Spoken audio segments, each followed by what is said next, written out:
Move Moritel, un monde nouveau vous appelle.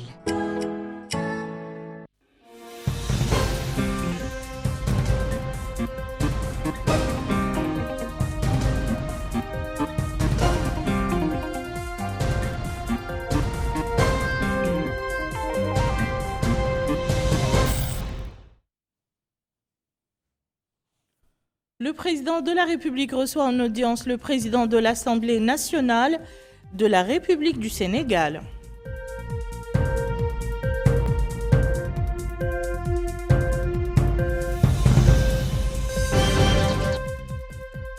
Le Conseil des ministres adopte un nouveau projet de décret fixant les éléments constitutifs de la structure des prix des produits pétroliers liquides.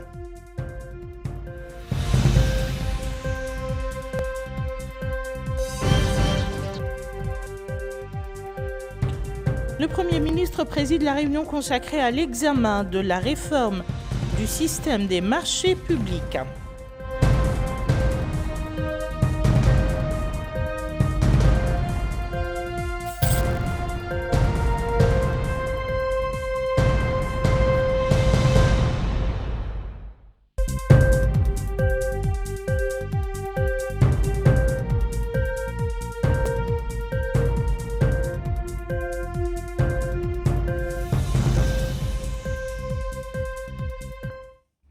Mesdames, Messieurs, bonsoir et bienvenue au journal. Et comme annoncé dans les titres, le président de la République, Mohamed El Ghazouani, a reçu aujourd'hui le président de l'Assemblée nationale de la République du Sénégal, Malick Ndiaye, accompagné du président de l'Assemblée nationale, Mohamed Bamba Maguette, et du ministre conseiller de l'ambassade du Sénégal en Mauritanie. L'entretien a porté sur les relations d'amitié et de coopération exemplaires et les moyens de les renforcer dans divers domaines, a déclaré l'hôte sénégalais à sa sortie d'audience.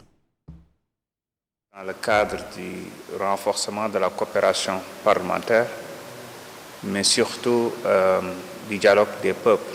Comme vous le savez, les relations entre nos deux pays, je dirais entre nos deux peuples, précèdent même la création de nos États. Que ce soit les relations religieuses, culturelles, familiales, mais surtout aussi économiques. Donc il est toujours bon de venir, en tout cas, échanger sur tous ces points-là, faire aussi un échange de bons procédés, de bonnes pratiques, recueillir les doléances de part et d'autre, et ensuite échanger avec les autorités pour qu'on trouve des solutions, car ça rentre dans le cadre du renforcement, en tout cas, des relations bilatérales qu'entretiennent nos deux pays. Nous sommes très satisfaits de la visite et nous apprécions à sa juste valeur aussi les grands bonds que la République islamique mauritanienne a effectués, en tout cas. Et nous avons aussi été honorés d'être reçus par le président de la République, Mohamed El Ghazouani, qui a eu, en tout cas, à échanger avec nous sur toutes ces questions importantes.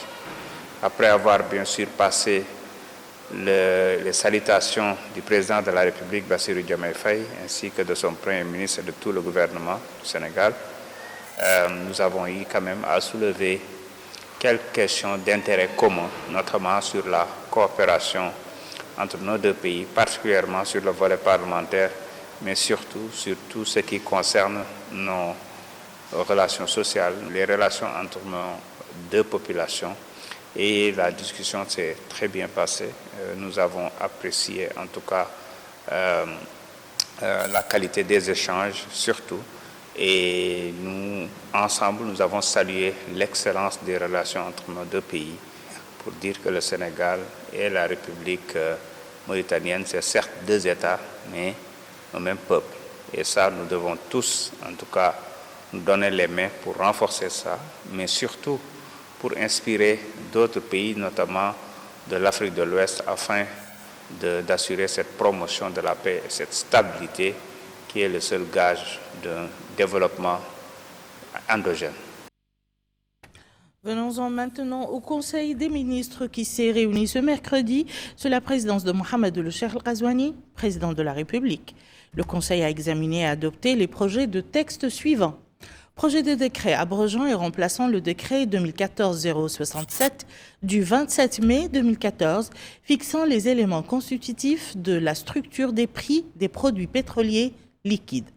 Ce projet de décret vise à introduire une nouvelle réforme du mécanisme de fixation des prix des produits pétroliers liquides régi par le décret 2014-067.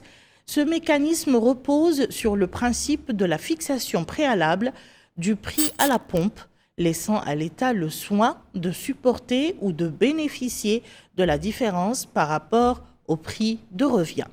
En raison de la hausse des prix de l'énergie des dernières années, l'État a dû supporter des montants considérables pour maintenir le prix actuel à la pompe 500 ouguiya pour le diesel et 566 pour l'essence. Selon les informations disponibles, les prix des hydrocarbures pour l'année 2026 devraient globalement diminuer, plutôt que de se trouver dans une situation où l'écart de prix serait favorable au Trésor public.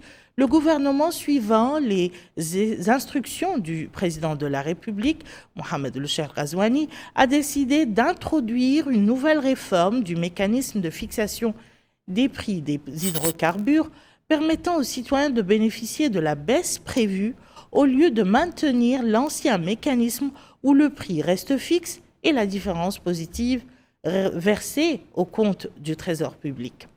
Cette réforme comprend également la mise en place d'un autre mécanisme d'intervention en cas de hausse des prix.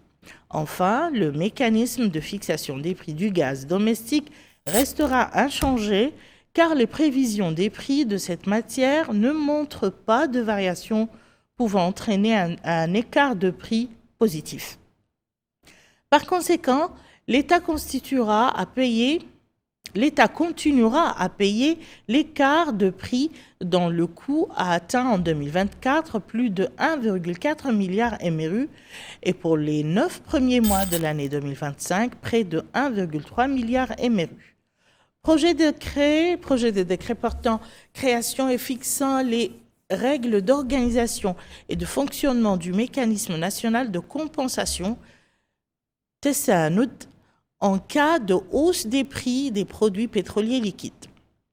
La mise en place du mécanisme national de compensation dénommé Tessanoud, destiné à octroyer un soutien financier ciblé à protéger les ménages vulnérables contre les effets inflationnistes résultant de la volatilité des prix des carburants chaque fois que le prix du gasoil dépasse un seuil prédéfini.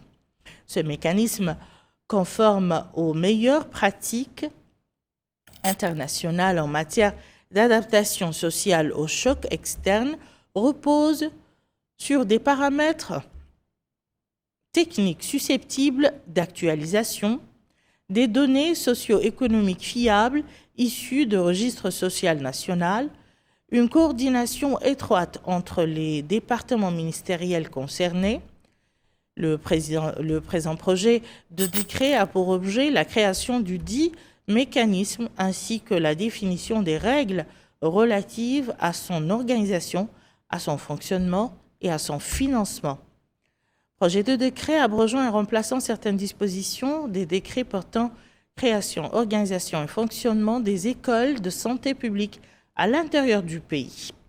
Le présent projet de décret a pour objet d'abroger et de remplacer les dispositions de l'article 4 nouveau des décrets portant création et organisation d'établissements publics à caractère administratif dénommés les écoles nationales de santé publique. Cette modification permettra d'harmoniser la composition des conseils d'administration avec les changements intervenus au niveau de l'administration territoriale, notamment suite à la création des conseils régionaux. Projet de décret portant nomination du président, du vice-président et des membres du conseil d'administration de la Caisse nationale de sécurité sociale. Projet de décret portant annulation de 11 permis de recherche pour les substances du groupe 2, groupe 4, groupe 5.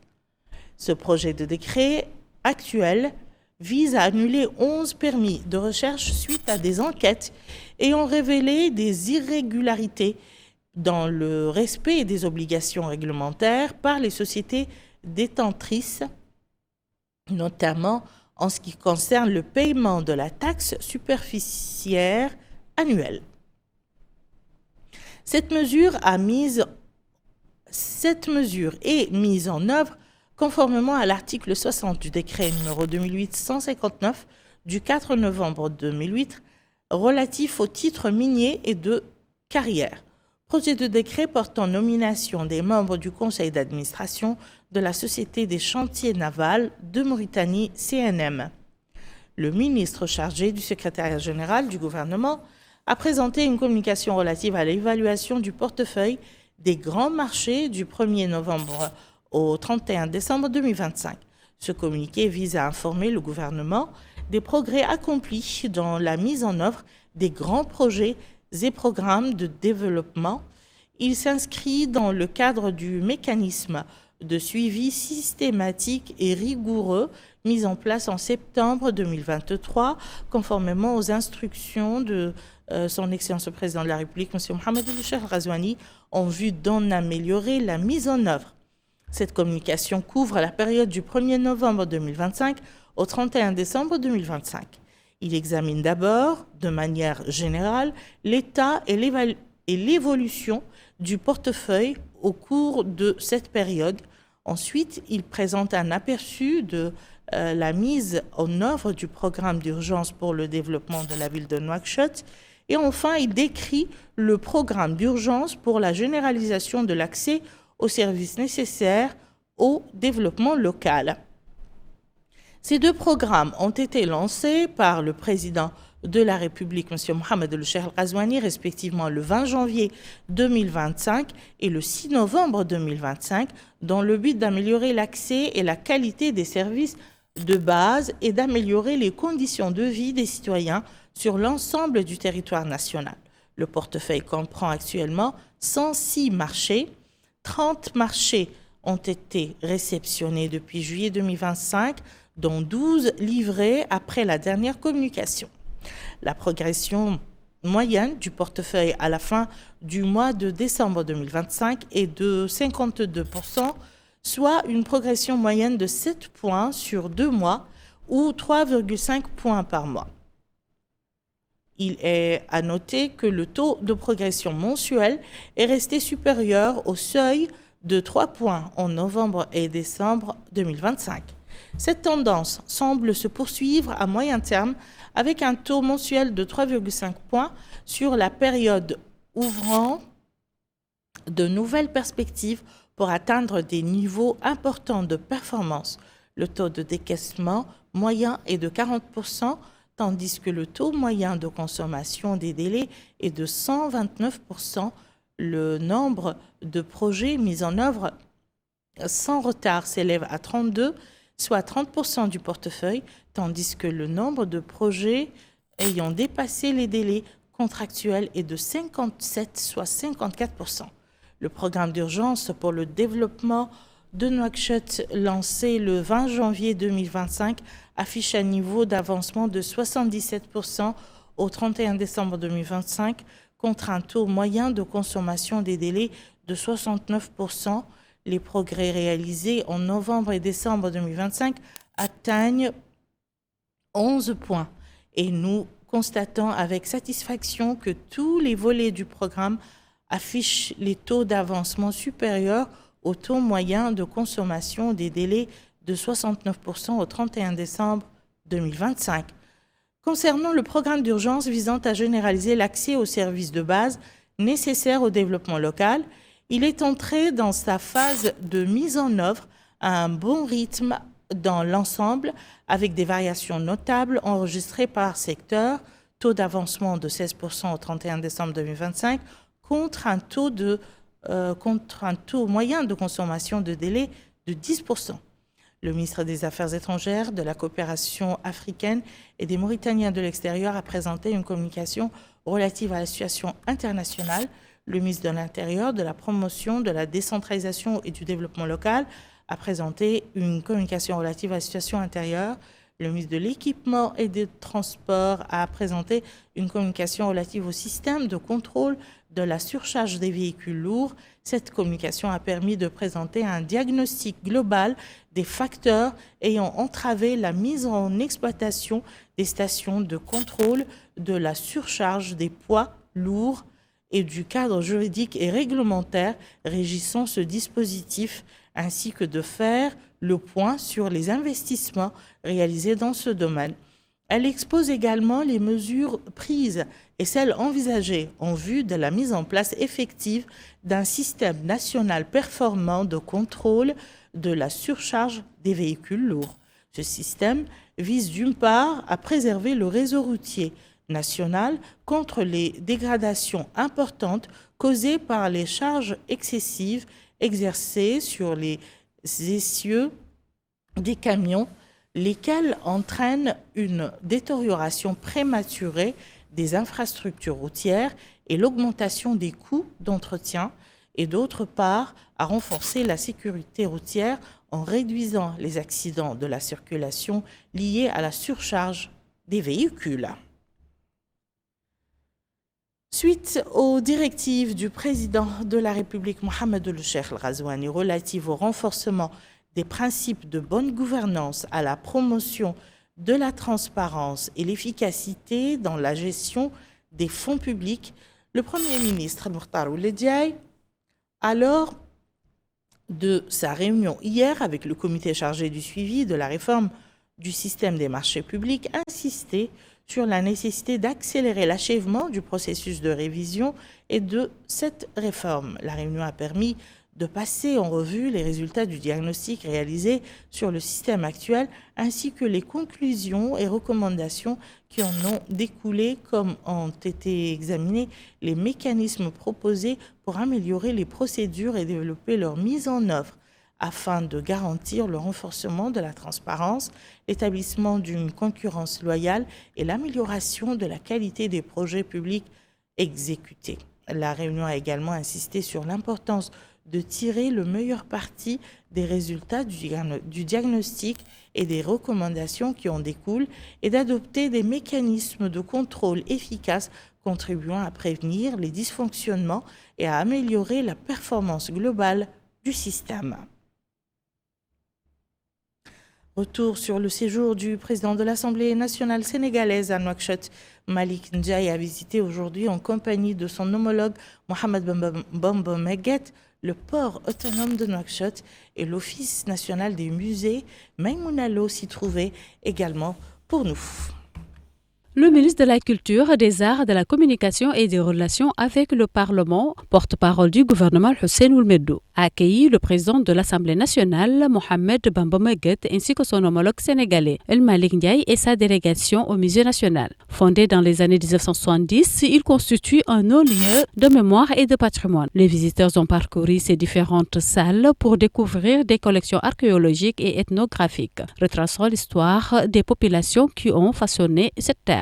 Ils ont notamment reçu des explications sur le rôle des artefacts, témoins d'une époque où les habitants ont su dompter la nature et bâtir une civilisation avec des moyens ingénieux. La visite s'est conclue par l'inscription du président de l'Assemblée nationale sénégalaise dans le livre d'or du musée, où il a exprimé ses impressions sur la richesse des collections et l'importance de ce patrimoine pour la région. Dans la même journée, la délégation s'est rendue au port autonome de Nouakchott. Sur place, elle a suivi des présentations détaillées sur cette infrastructure stratégique considérée comme l'un des principaux poumons de l'économie nationale. Les visiteurs ont également exploré les installations du port, récemment modernisées et dotées des équipements logistiques les plus avancés pour répondre aux besoins croissants du commerce maritime. À noter que la veille, un dîner officiel a été offert en l'honneur du président de l'Assemblée nationale sénégalaise, El Malick Ndiaye. Cette soirée conviviale, agrémentée par des prestations d'artistes locaux, a permis de mettre en lumière la richesse culturelle mauritanienne et de renforcer les liens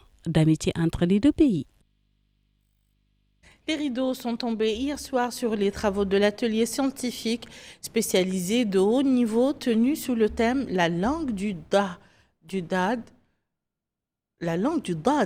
langue arabe dans le contexte des migrations et de l'identité arabe en Mauritanie et dans le monde. L'atelier a été sanctionné par des recommandations relatives à la nécessité de diversifier les méthodes de présentation des exposés en adoptant des approches participatives.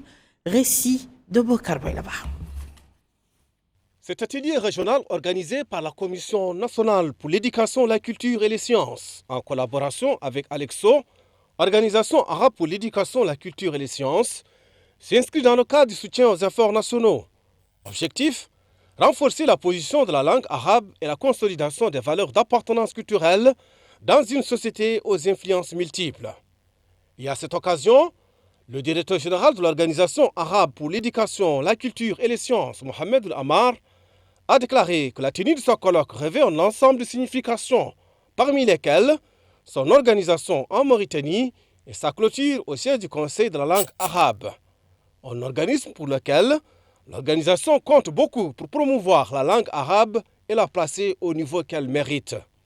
Et il a souligné l'importance d'établir un partenariat entre l'organisation et le Conseil de la langue arabe, compte tenu de la nature des missions et des rôles que les deux institutions jouent dans ce domaine. Et à son tour, le secrétaire général de la Commission nationale pour l'éducation, la culture et les sciences, Mohamed Ould-Sidi Abdallah, a indiqué que le choix du siège du Conseil de la langue arabe pour accueillir la cérémonie de clôture de cette activité est naturel, étant donné que le thème de l'atelier s'inscrit dans le cadre de la diversité linguistique et des contextes qui nécessitent des études linguistiques lexicales, raison pour laquelle le Conseil de la langue arabe a été sollicité. Autre allocution, c'est celle faite par le président du Conseil de la langue arabe, El Halil Nahoui, qui a salué le choix du Conseil de la langue arabe pour accueillir la clôture des travaux de l'atelier régional sur la langue arabe, et considérant cela comme une confirmation du rôle que joue le Conseil dans la promotion et la préservation de la langue arabe. Les participants ont recommandé la nécessité de renforcer les efforts visant la promotion de la langue arabe et la consolidation de sa présence. Ainsi donc prend fin cette édition. Je vous en rappelle les principales informations.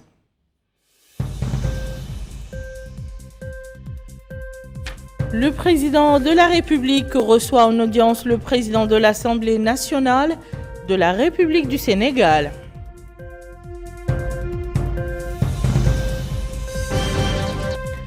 Le Conseil des ministres adopte un nouveau projet de décret fixant les éléments constitutifs de la structure des prix de produits pétroliers liquides.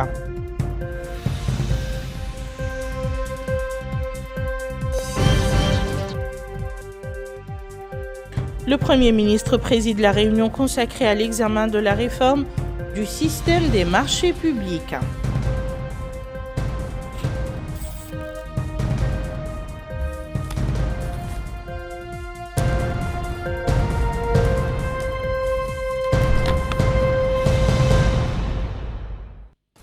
Merci, Madame, Monsieur, de nous avoir suivis. À très bientôt, Inch'Allah.